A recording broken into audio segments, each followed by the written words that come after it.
Hmm? Ah!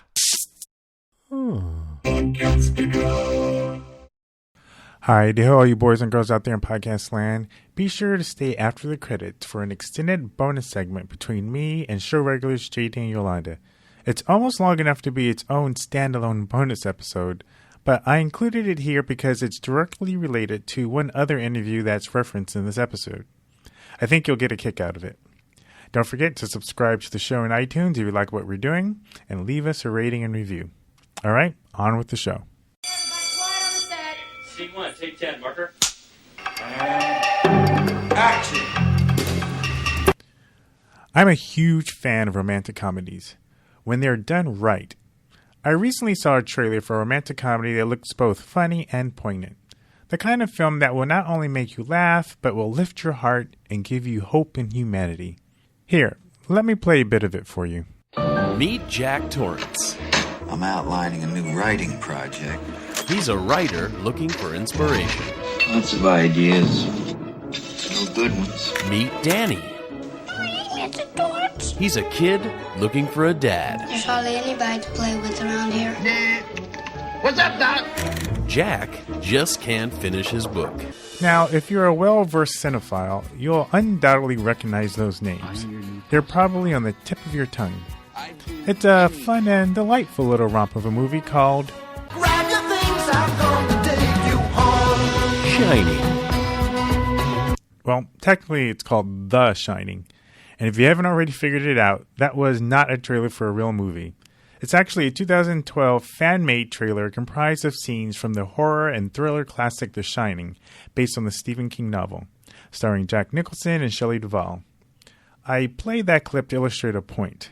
That through the manipulation of visual and audio, from the juxtaposition of sound bites to the use of music and the inclusion of a peppy voiceover, what was one of the most terrifying cinematic experiences you can have was relegated to a B-movie rom-com. And you can go in the other direction too. See if you can guess this movie. We have nothing in common. Oh, sure we do. We love each other. I want a divorce.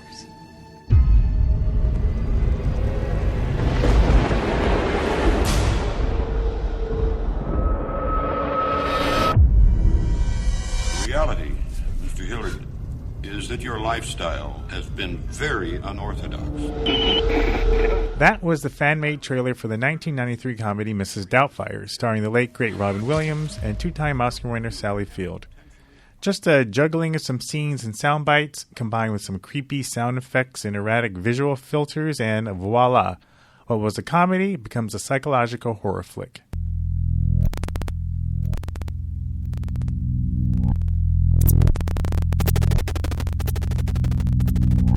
Media, and specifically visual media like videos, movies, photographs, are extremely powerful tools for shaping public opinion and perception.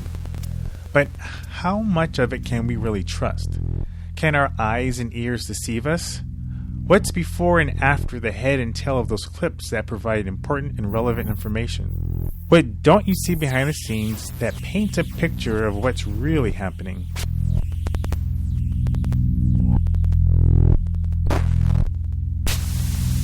In 1987's Broadcast News, Holly Hunter plays an extremely talented, albeit often emotionally unstable news producer Jane Craig.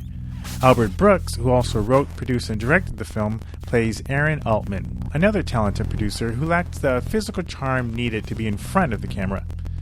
Those gifts fall on Tom Grunick, played by William Hurt. Brooks's character Aaron has a thing for Jane, but Jane has a thing for Tom. It's the classic lopsided romantic triangle. In one scene in the movie, we see Tom conduct a heartfelt interview with a woman who breaks into tears. The interview cuts to a shot of Tom as tears fall from his eyes. Clearly, he's been moved by this woman's story. This naturally endears Tom even more to Jane. But Brooks's character Aaron smells a rat. Knowing this was a one-camera shoot, he wonders, how can you cut to a shot of Tom crying when all the shots of Tom were essentially B-roll reaction shots long after the woman would have told the story? Also knowing how much of a stickler Jane is for journalistic integrity, without telling her why, Aaron encourages Jane to watch the raw tape of the shoot. In doing so, she realizes what Tom has done. I sit here, I nod my head, I look nerdy. Tom, it kills me we didn't get you on camera. So powerful seeing your reaction. Really? For a second there, I thought you were going to cry yourself. That would have been something. Give me a minute. Tom makes himself cry. In that moment, Jane gets further confirmation that Tom represents everything she detests in journalism, and she's disgusted with her misplaced affection for him. I sometimes wonder how much of this happens in real life. Can we trust what we see and or hear? Why is it so important that you want to contact the governments of our Earth? Because of death.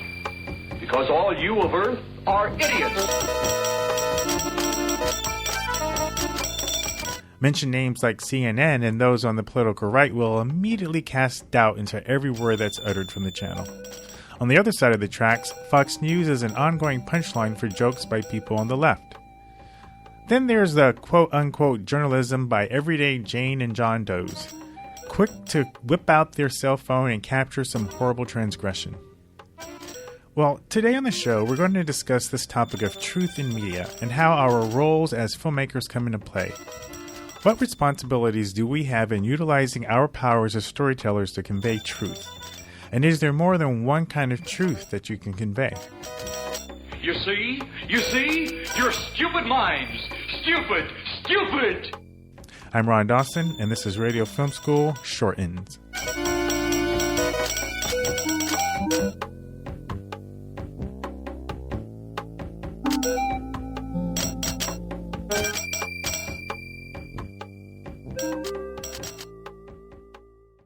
So, what got me thinking about this topic in the first place was a long conversation I had with world-renowned wedding filmmaker Ray Roman. Ray is arguably one of the most successful wedding filmmakers on the planet. He's literally flown around the world to teach aspiring filmmakers how he does what he does. Ray also happens to be an ex-SWAT officer. At either near or over 6 feet tall, and probably close to 200 pounds, he's the last person you might expect to craft beautiful and emotionally moving wedding videos. Now, earlier this summer, Ray and I were having a spirited debate on Facebook about some recent police shootings captured on video and whether there needs to be additional training of officers to avoid these unfortunate deaths. Naturally, Ray has a strong connection to officers and is angered by the bad rap he feels cops are getting, largely due to judgment being placed on cops due to what I'm calling YouTube journalism. To Ray's credit, he DM'd me on Facebook and said, "Hey, let's hash this out on the phone." He gave me permission to record the conversation for the podcast. Our entire conversation was over 2 hours, but it was this short excerpt that got me thinking about this topic. Here's Ray. That was my whole argument on Facebook. Right. I never came out, and you know this. Mm-hmm. I didn't say the cops were right. There's no bad cops. There's no bad decisions made. There's no bad judgment calls made. Mm-hmm. I just said, Jesus Christ, let the facts come out before we destroy each other. Before there's chaos in the country, before America's just ripped in half and everybody's divided and everybody hates each other, let the facts come out. Let the facts come out. And if it comes out that the officer acted with malice in his heart and he wasn't justified in killing Philando or the other guy that also had a gun, then they're going to pay for their actions. And I think that's. But what happens? We don't live in an uncivilized society where, we make these decisions based on a cell phone video. We hold court on Facebook, and then it's just total chaos in the streets, and then we start gunning down police officers. Well, no, but I don't think the issue is. That's what's happening. Sure, right. Like you said, there's always going to be bad seeds. But the issue is. But the issue isn't about. But the issue isn't about judging those police officers strictly based on what you see in the video. The issue is, obviously there are people who are going to do that regardless, and that's not. Ron, be honest. Be honest about what? You don't think America has judged these cops based on that cell phone video? Right, but here's the thing. So you can't say they haven't been judged by the cell phone video. No. I'm not saying they haven't been judged. I'm saying the issue isn't that we want to start judging cops based on cell phone videos. The issue is time after time again. You have all these incidents that you're saying are. Let me finish my point. Okay. Let me finish my point. Let me finish. Okay. You have all these incidents starting back with Rodney King. Come on. That's a stereotype because you have to go back to Rodney King. But that's where it started. But why? But that's why a stereotype? How is that a stereotype? That was an isolated incident. Because that's an isolated incident. It was all over the news. An isolated incident where all the officers involved were white. Well, no, but I'm not even talking about the racial. And it was a black subject. I'm not even talking about the racial part. I'm just talking about part of Trevor Noah's video. Again, the video that started all this was about he mentioned it in Las Vegas where they acknowledged that there was a problem and that by addressing the problem they were able through de-escalation training to reduce the number of. Because you just said yourself, when a cop pulls that trigger, it's life-defining. So why not create policies or de-escalation training that allows you to reduce the number of times the officer has to pull the trigger? And in Las Vegas, they reduced the percentage of police deaths police shootings by 36%. So the point was, regardless of the racial issue, there enough? Let me finish. Is there enough of a pattern, where there seems to be a pattern in terms of how police are trained that yields more police shootings than there probably needs to be. I'm not saying they all don't deserve at some point to be police shootings. I'm saying, the other point that Trevor made was that when one guerrilla was shot, people were in outrage and wanted to make change. So here you have, and when you poo-poo the Rodney King thing, yes, that was one incident, but you have Rodney King. It took one incident. But then you have Oscar Grant. How about Oscar Grant in Fruitvale Station? Is that just one incident? What about Tamir Rice? Is that just one? I mean, if you have three. Wait a minute. Tamir Rice was waving a gun around in a park. A replica gun that in no way, shape, or form looked like a toy gun, Ron. I understand. And again, we weren't there. And again, the officer was exonerated. Ray feels so negatively about YouTube cell phone videos and the like and the court of public opinion that he admittedly doesn't even watch them. As far as he's concerned, they're unreliable.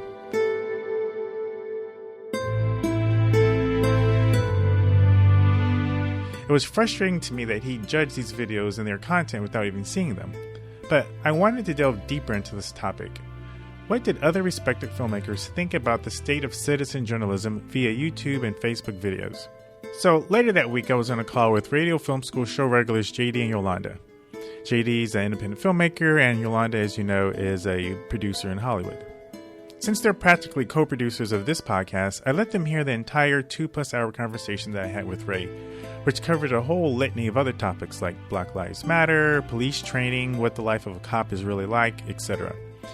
It was Ray's intention to communicate essentially the cop side of the story. Now, as usually is the case, I got JD and Yolanda on Skype to discuss a completely different topic, the differences between how men and women communicate. It was for our Breaking the Glass miniseries that we're doing about gender inequality in Hollywood. Eventually, we got to the topic of my conversation with Ray, and I asked JD and Yo their thoughts on citizen journalism and truth in media. Because one of the things I wanted to talk about, and we'll just address it briefly because I have to get off soon, but I definitely wanted, since I have you on, I wanted to get your comment on it. This idea of YouTube, I'm calling it YouTube journalism, where you have, people with their cell phones taking videos of stuff. And it came up in my conversation with Ray Roman about, because I kept using the example of all these examples of police brutality or police killing people that are caught on videos. And he was poo-pooing those videos because it's YouTube, almost saying it's less, has less somehow not legitimate, even though you're looking at the brutality happening right in front of your face. Because people on because YouTube. Fox News didn't air it, it doesn't count.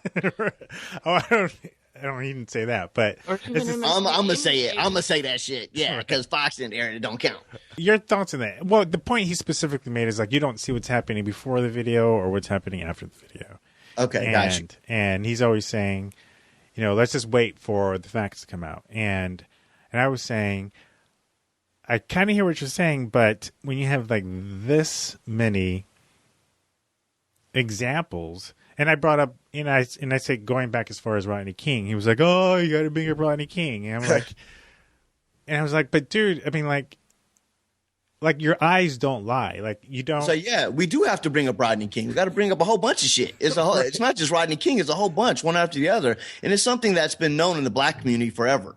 You know, now there's video, now white people are starting to, oh, wow, this does. I remember when Rodney King went down and everybody was shocked and, oh my goodness, I can't believe this has happened. I'm like, shit, I believe it.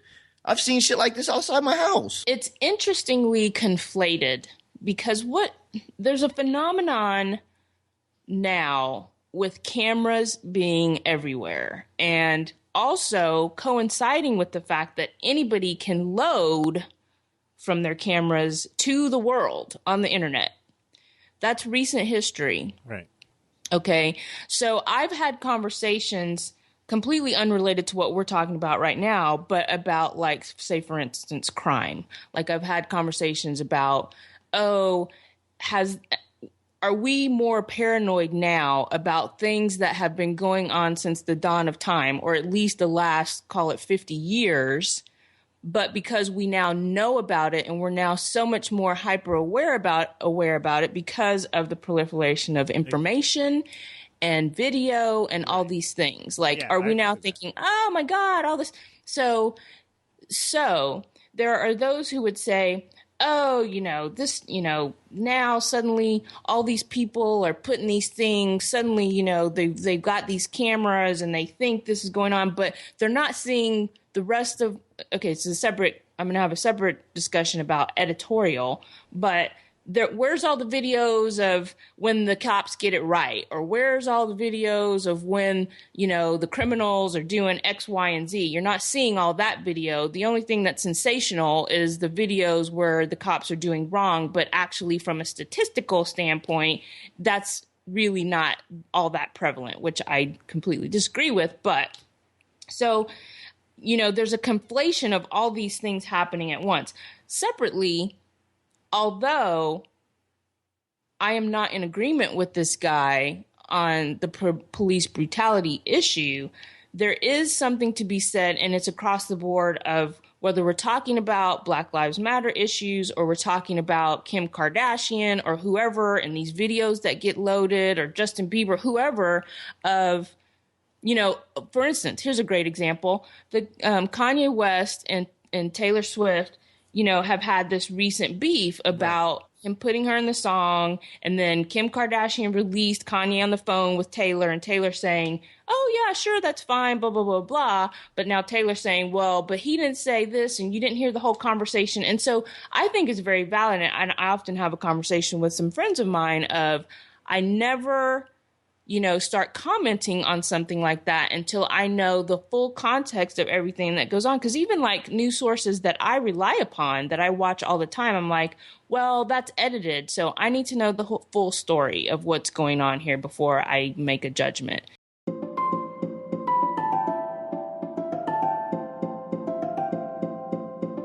Going back, though, to the YouTube question, I disagree with him that the platform of the video in and of itself invalidates somehow or, detracts from the credence of the claims. I mean, it's a little silly. I mean, yes, things are edited, and yes, that is not the whole story of what happened. However, it certainly should be evaluated and taken as part of the picture of what happened. Even if, there was extenuating circumstances that did lead up to the video, if that's the case, then that's something that needs to come out through, investigation and so on and so forth, and should necessarily play a part in determining what comes of the case. But that in and of itself doesn't mean somehow now this video is irrelevant somehow or invalidated. knowing that there was a chance that JD and Yolanda's point of view would probably be closer to mine, I also wanted to explore what another respected filmmaker thought. Someone who I knew would be one of the most impartial yet knowledgeable filmmakers on this topic. So I turned to longtime friend, colleague, and documentary director Brett Culp, creator behind the hope-filled and inspirational documentaries Legends of the Night and the upcoming Look to the Sky. As a side note, be sure to check out the links on the blog post of this episode and support Brett in his current film that he's trying to produce, Look to the Sky. If you hear this within a few weeks of the recording, there's still a chance to help him get this film made. But this is what Brett had to say on the topic. I personally am pretty cynical today about the state of journalism, period. Tell me about that. And even though I'm a very optimistic person, and the reason is because I feel like journalists has essentially given up on even trying to be impartial. I realize that we're human beings and we're never going to be truly impartial. And I don't want us to be, frankly, because one of our strengths is our storytelling ability, which is always giving meaning to events. You know, the essence of storytelling is giving meaning to an event. Mm-hmm. But I feel like the days of trying to legitimately show multiple sides and be willing as journalists and storytellers to say, here's my take, but I'm also going to, in a very real way, communicate the other side of this in a way that legitimizes it to some extent and acknowledges the fact that these things are complicated. Right. That all of the things that are controversial are complicated. And anybody that would act like something like abortion is not complicated, in my judgment, is not to be trusted because it's complicated. Mm-hmm. And so because of that, because of my belief that there are very few journalists that are really open to truly presenting both sides, I feel like this citizen journalism is more being used to drive certain things and certain agendas without giving all the context. So essentially you're seeing 2 minutes of a YouTube clip, but you don't know what happened 5 minutes before it, 5 minutes after it, or 2 years before it. And so you're not getting the kind of journalistic integrity of context that you might have gotten years ago when people were spending a year of investigative journalism on a story before it went to print. And so because of that, my feeling is that even though I love the idea of citizen journalism, what I'm seeing happen with it on social media is much more of people looking at it and then using it to promote their own agendas and their own beliefs about social issues, rather than using those clips as a way of really opening legitimate, authentic dialogue between good-hearted, good people on both sides of these issues. So does that make sense? And I'm not sure if I really answered your question. No, it does. But that's what goes off in me initially. Yeah, no, it does. And, you know, the reason why I bring up the question, because, you know, a colleague of ours, Ray Roman, and I got into, funny enough, a Facebook debate over, you know, he's an ex-cop, and so he's very connected to his fellow men in blue. And we were, I forgot what the topic was, but it was related to one of the recent issues of a black person being killed by a police officer. And yes. And so he and I were going back and forth with some topic, and then he, you know, credit to him, he reached out to me, you know, personally via a private message and say, hey, let's get on the phone and talk about it. And I said, would you be open to me recording the conversation? Because I've been thinking about doing a piece on media, truth in media. And I think this would be great. So he and I got on, and we had like a 2.5 hour talk. But at one point, I was bringing up a number of examples of people, both black and white, who had been killed by officers and was captured on video.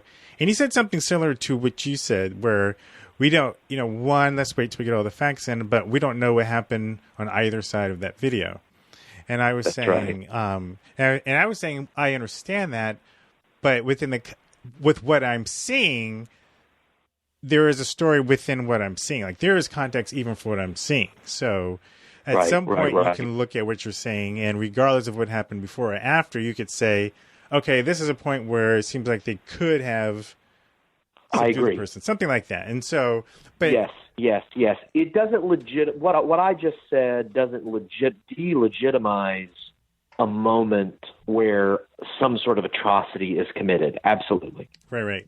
Yeah. But I bring it up not so much about that topic, but about he had made a comment that seemed to, he made some offhanded comment that seemed to poo-poo citizen journalism in general.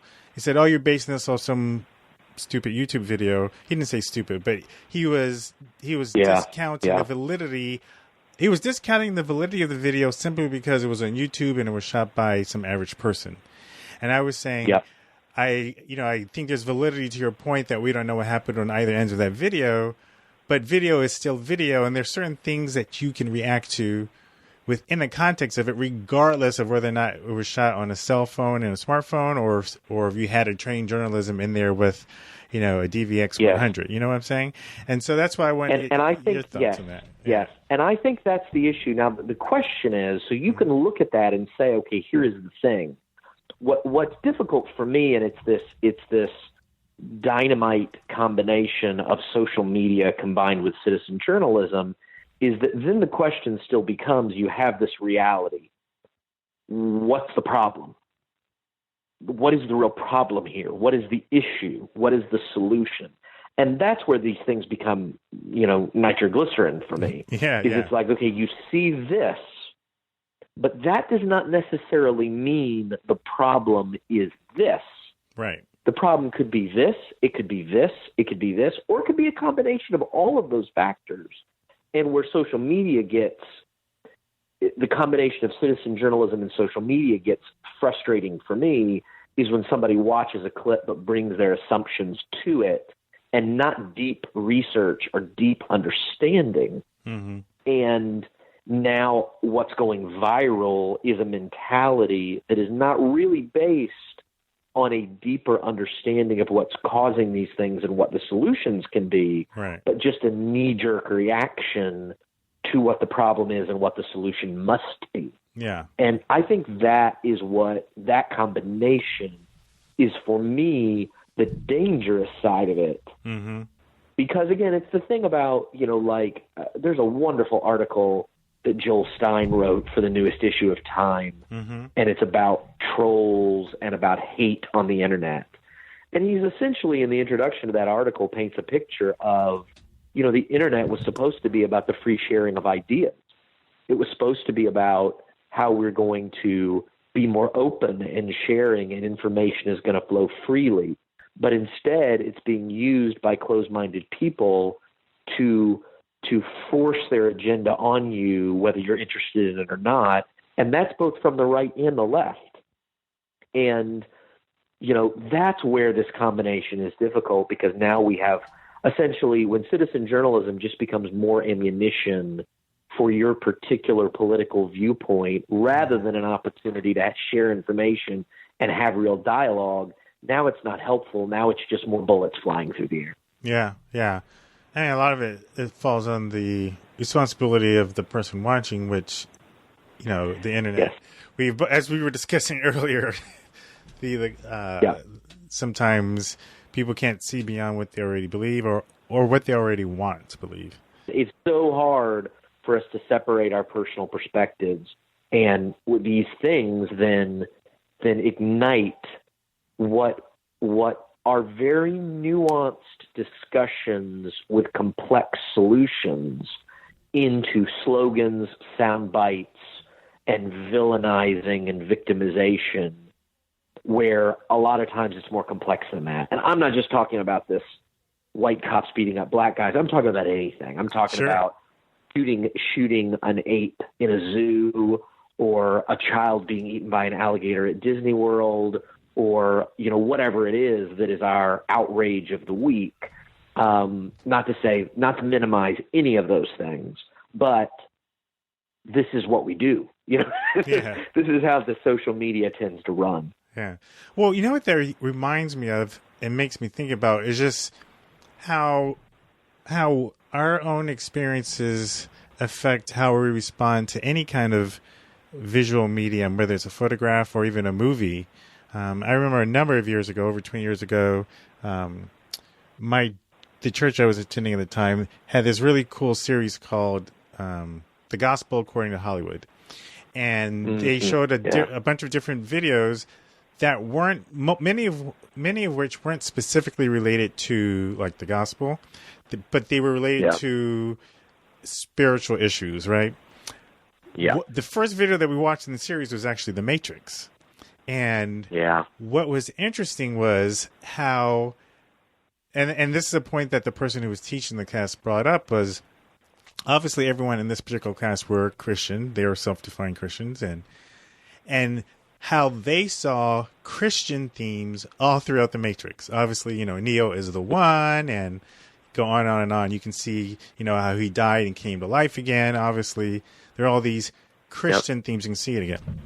But he was commenting how show the same video to a Buddhist and they'll see Buddhist themes, throughout it.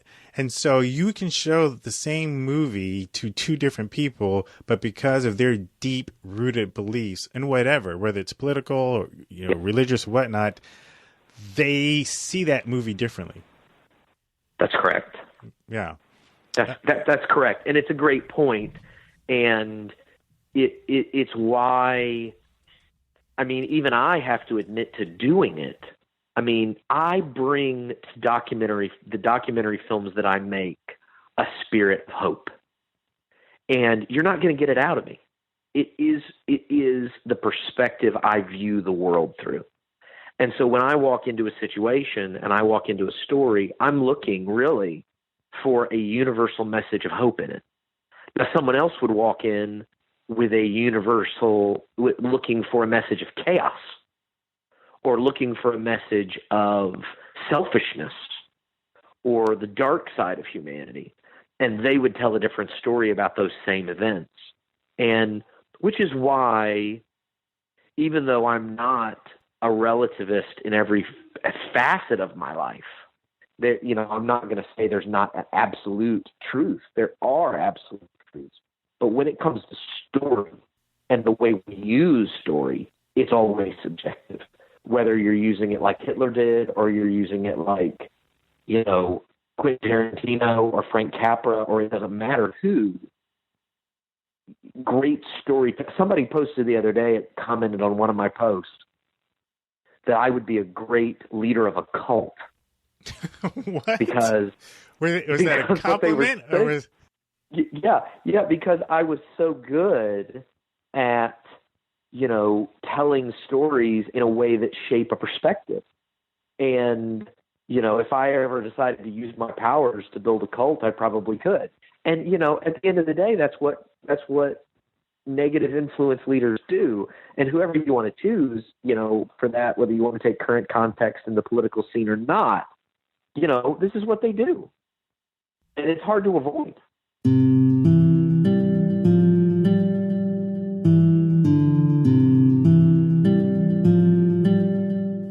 The ability to carry around a high-definition video camera in your pocket and immediately upload to the world video shot with that camera has literally changed the face of an entire industry.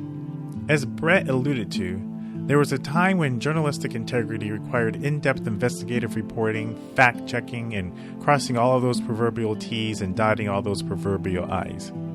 Now, anyone with an iPhone can become a sort of DIY Anderson Cooper, saying whatever they want. And because people who consume media don't usually take the time to do their own homework, whatever they see or hear, they accept as truth. But does that mean you should chuck the baby out with the bathwater? Is a YouTube or Facebook video created by John Doe 100% unreliable just because you can't see what came before or after it? At what point is there enough information within the context of the video you're seeing when you're able to make a fair and informed judgment? Admittedly, this humble media maker doesn't have an answer to those questions, but I want to get you thinking and start the conversation.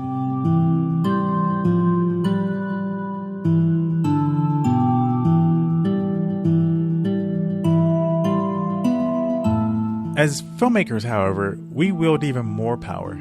We understand the medium to a point where we have the ability to purposefully inform or deceive.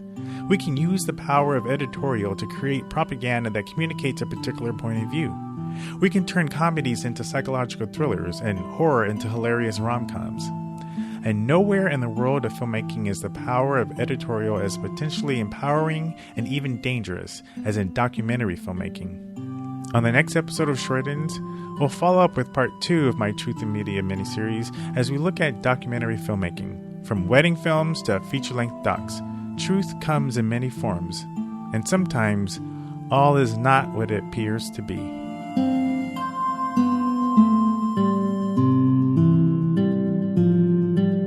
Stay tuned past the credits for an extended and funny bonus segment.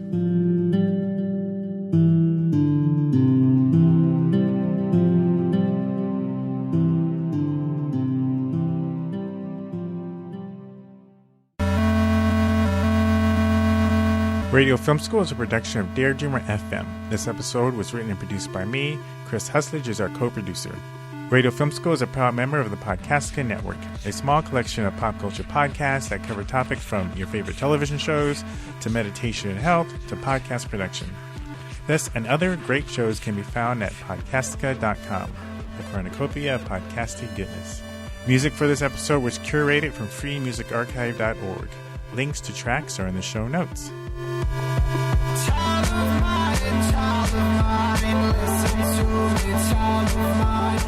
If you like what we're doing on the show, please subscribe in iTunes. Your subscription helps the show get found. And while you're there, leave us a rating and review. Another great way you can support the show is becoming a daredreamer.fm premium member. Premium membership helps keep this show going and putting out great weekly content. For a monthly price about the same as a 6-inch turkey club meal at Subway, you not only support the show, but you get access to ebooks, templates, bonus episodes, discounts, and other products and services, and other resources to help you grow in your craft and your career. Go to daredreamer.fm/join to learn more. You can follow me on Twitter at daredreamerfm, where I curate links and stories about filmmaking, photography, social media, and marketing and branding. If you just want to stay notified with what's up on the show, follow the show at Radio Film School. If you like this episode, share it on Twitter and email it to a friend. That's it for this week. Remember, if the story sucks, I don't care what you shot it with or cut it on.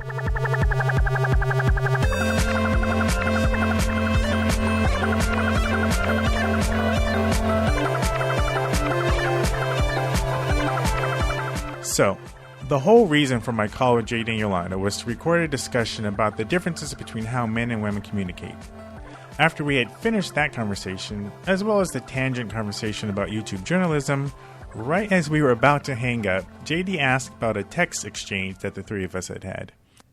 One in which Yolanda used my interaction with Ray Roman as an illustration for how male friends and loved ones that she cares about can sometimes still not get the points she tries to convey with respect to what women deal with. That aforementioned illustration was the impetus for the exchange you're about to hear. So here's the thing that maybe is sad is, because Rodney King was what? That was 95, 94? No, 93, 90, 91. No. 92. Because the riots happened. No, the riots happened when we were still in college. It was 92 when I remember. Well, it was because it was after the OJ thing, right? It was 91. It was 91. Rodney King happened 91, and then OJ happened after that because OJ. I still test it. I don't think. Wasn't the Rodney King thing related to OJ? No. What was the Rodney King beating? What was going on? It was just a traffic stop. It happened, and someone happened to catch it on camera. And then there was a trial, and the police got off. And then I remember that, but I thought. Ron, I'm about to take your card. I'm about to revoke your card. No, seriously. Hold up, dude. I thought OJ has nothing to do with Rodney King. It has nothing. Why would it have anything? They all got to be related now, Ron. We all related all of a sudden. Give me your card. Hey, nigga, give me your card. Because I'm tired of it. Just listen. I'm offended. I am offended. I'm about to shut down. After the police. Yeah. Oh, wait a minute. After the police. Come on, think it up. You're a good storyteller. Come on, craft something real quick. Right. Wasn't after the police who... I'm getting... this brother going straight Harry Potter. Storius, Cratamus. Come on, dude. I thought the whole thing was like after... No, Ron, let me tell you what happened. Let's just suffice it to say they're not related. Yes, they're not related, and the Rodney King thing happened first. That's all you need to know, brother. It happened before OJ getting off. Yes. Yes. Okay. Anyway, what were you saying? Wow. Well, your question your was, podcast. Here's the thing. Here's what I would say about your question. For the record, I do know that Rodney King happened well before the OJ verdict. I mean, come on. Spike Lee used it in Malcolm X. I was thinking of the Reginald Denny video at the time I was interviewing this. I don't know. What can you say? I'm getting old. Anyway, back to my conversation. But basically, our text exchange where he was like, he was mad at me for comparing you to Ray. I wasn't mad at you. I just thought it was a bad analogy. Yeah. Yeah, but my point was you completely missed my point. No, I didn't completely miss it. I understood it. I just think it was a bad analogy. I got what your point was, even from the initial read. But I was like, really? You're going to use that? Really? That's how you're going to frame it? Okay. Well, I was actually upset that of the things that I said, the only thing you chose to hone in on was the fact that I was comparing Ron to Ray, which actually I wasn't. But you did. You used him in the comparison. I'm just saying, I felt like you were taking a Donald Trump supporter or something, or just some lunatic and using his. No, and precisely my point was Ron had a conversation. Ron had a conversation with someone who is a friend, who he cares about, who they have a good personal relationship with, and they had some points that they differed on, some of which Ron was perplexed at Ray not understanding what he was trying to get at. And that was my comparison. Right, but it wasn't as genteel. And that was your only... Yes, it was. No, I'm saying Ray, bring it up. Ron, we have to record this now because... I haven't stopped. I'm taking notes. Here was my point. This is what I said, and I went a whole long way to be super sugary coated with what I said, and this is your only takeaway. So it's not my only takeaway. Let me read what... That's where you're wrong. Let me read what I wrote. Yeah. I also meant to mention to you, there's this point about quote-unquote good hearts not being enough. Here's what I mean. You were disheartened and perplexed by the exchange you had with that guy about the shootings. And part of that quote-unquote bad experience for you was because you know he's a friend and a guy with good intentions and a good heart. Someone with whom you have a good relationship. You both said to each other that you love the other, and yet you found him unable to fully appreciate some of your points, and maybe he felt the same about you. That is seldom, but sometimes, seldom in all caps, but sometimes my experience in exchanges with you two super awesome guys with great hearts and great intentions who I love and who love me back. Right. And your takeaway was, I can't believe you compared him to Ray. No. Now, since you got all persnickety about what you said, let me say what I said. Okay. But before we move further, let's cap it in the context of what was really going down. You're making it sound like this dude was Ron's, brother from way back when, and they just grew up together or whatnot. This is a guy Ron knows, and Ron likes the guy. But it's not the way you're sugarcoating it is not accurate. This dude is it. You just said you did. Ron, I'm using your word. Inaccurate about what I wrote about your relationship with this guy? I didn't say that. What I'm saying is you're not putting it in the proper context. Ron, is there anything inaccurate or mischaracterized about what I said? No. And so for all you listeners, what you don't know is this guy's a Klan member and goes to freaking Klan meetings. No, he's not. I'm just saying. No, I'm just saying. But I only listen. Wait, you just cut me off. I can't talk. You don't want to hear what I got to say. We agreed to that. We agreed to that. But you did it. Okay, but you did it without the context of what this guy was saying. He was basically saying that Black Lives Matter is a joke. That it's. I wasn't commenting on what he was saying. Of course. But what I'm saying. My comment was about Ron's feelings about what he was saying and his being perplexed at his friend not understanding some of his points. Got it. But I just think it's a little disingenuous when you have the guy. Wait, no. I think it's a little disingenuous when you have the guy who that has an extreme point of view that none of us agree with, and you're going to cap it. You're going to put Ron in that position. I didn't. You did. By the fact that you just compare. Okay. So then, and Ron, you have my response. You want me to read it? No, I got it. I got it right here. I got it. Yeah. I got it. I have it. Okay. So I just say, for what it's probably not going to be worth, I frankly was disheartened and perplexed by your comparison of Ron to his SWAT team buddy. In that situation, you have this one cat arguing about the incendiary Black Lives Matter versus the Blue Lives Matter and how Ron is on the wrong side of the argument and doesn't understand the perils of police officers, irrespective of innocent black people being unjustly killed.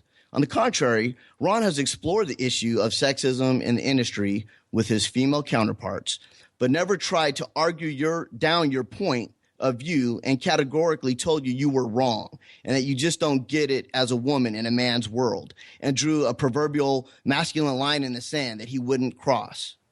This dude started a whole damn show dedicated to the issues of women in film. What more does he have to do? Granted, like every man, he and I have to truly listen and learn about issues facing women to genuinely appreciate the challenges women face. Just like on the flip side, I would say to a much lesser degree, women also need to listen to truly, need to listen to truly listen to men, i.e. men are from Mars, women are from Venus. The differences that we talked about in this very podcast. Oh, yeah. Ultimately, the fact of the matter is that this is all started by Ron trying to get at issues that women face in industry and the world in general. Though Ron has had room to grow or more fully appreciate the complexities of the sexist industry, I don't feel he came at you the same way the SWAT team dude did. I got your point, but it's like, I don't know. I just felt like, you picked an egregious example of this cat that Ron is not trying to argue you down. And Ron doesn't have this extreme sexist point of view that you're trying to break through and your heart is broken because you won't understand. Neither of which was the point that I made. But the way you framed it was No, with it wasn't. I said you guys are super awesome. You have a great heart. You have great intentions. I said seldom. I did all these things and said all these things, none of which you apparently read because your sole takeaway was that I was comparing Ron to a neo-Nazi. No, that wasn't my sole takeaway. But since you bring it up, I'm just saying you compared him with the cop that in no way, shape, or form could understand or see the Black Lives Matter and think that by someone saying Black Lives Matter, that's like saying blue lives don't matter, which is not true at all whatsoever. Okay, so I think I see what's going on here.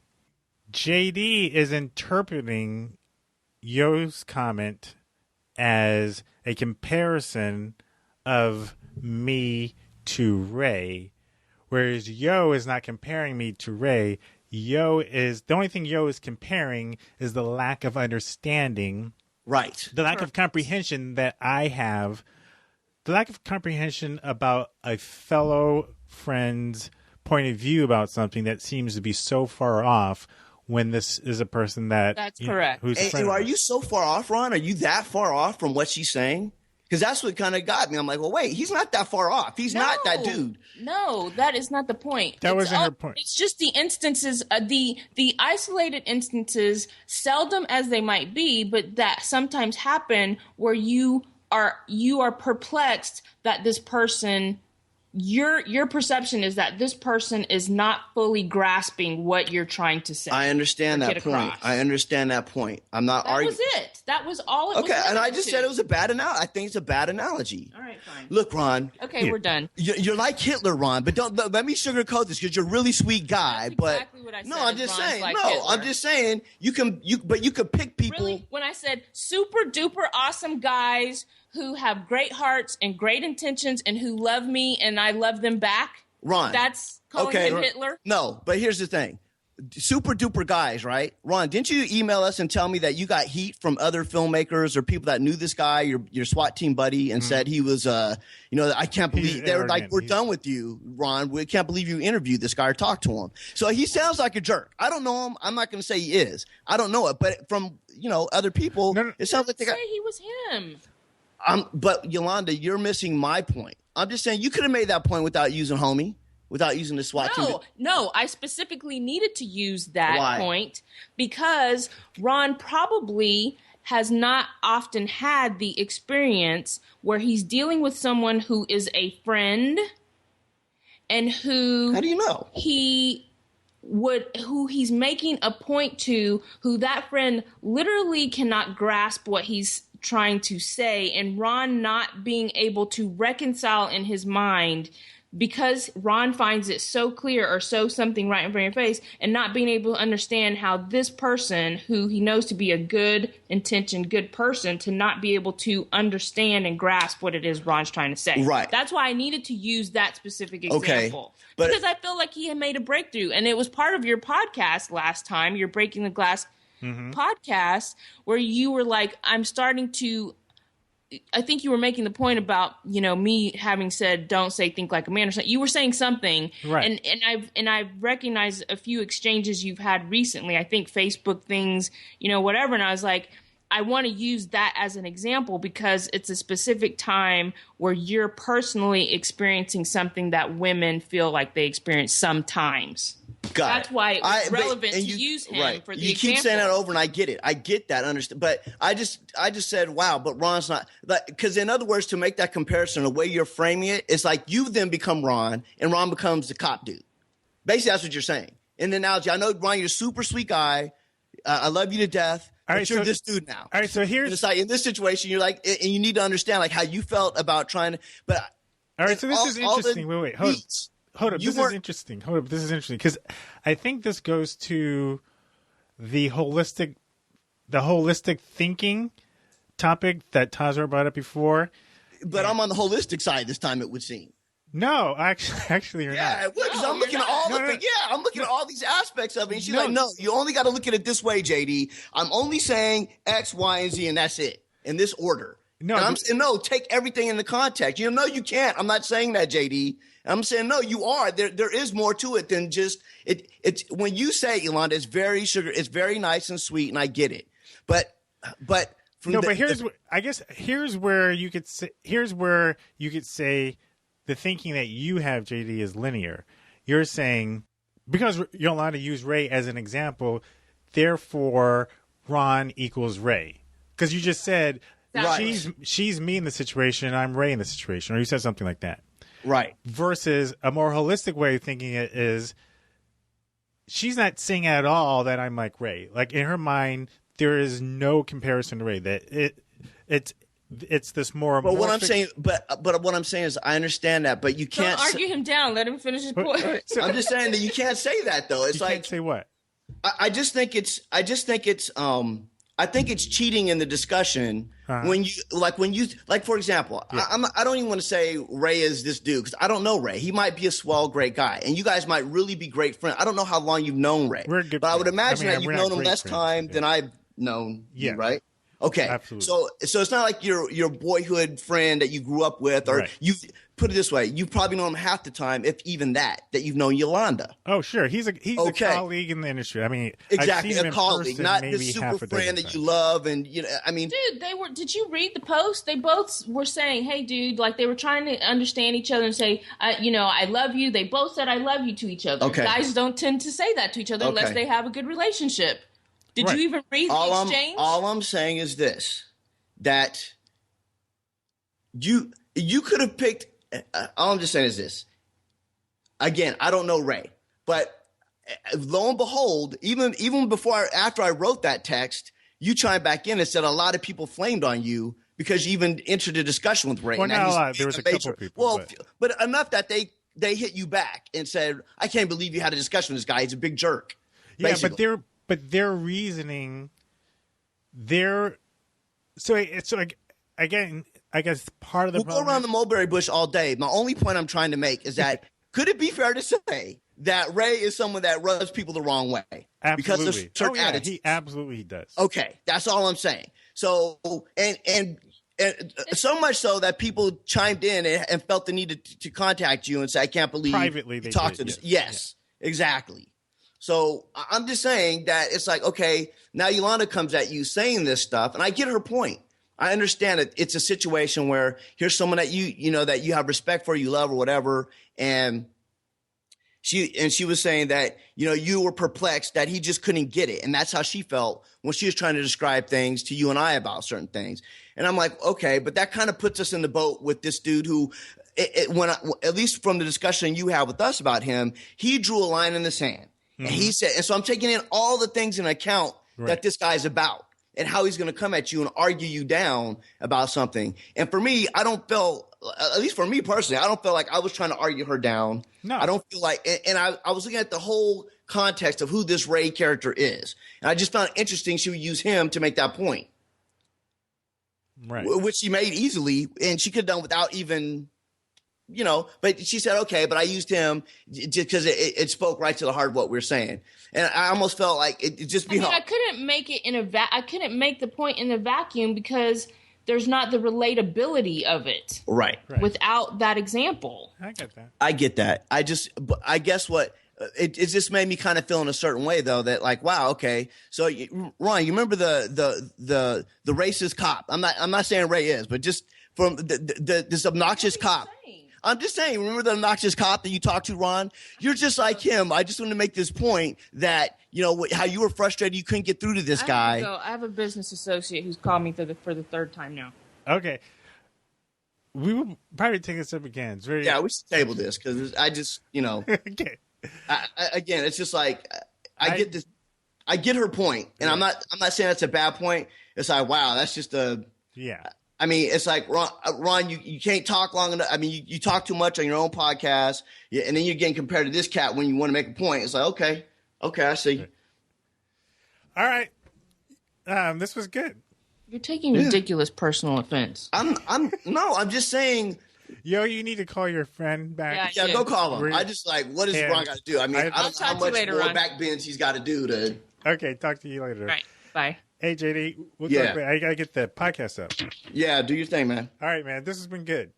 All right. Take it easy. Bye. You're listening to Dare Dreamer FM, the sound of creative expression. Hmm? Ah! Oh.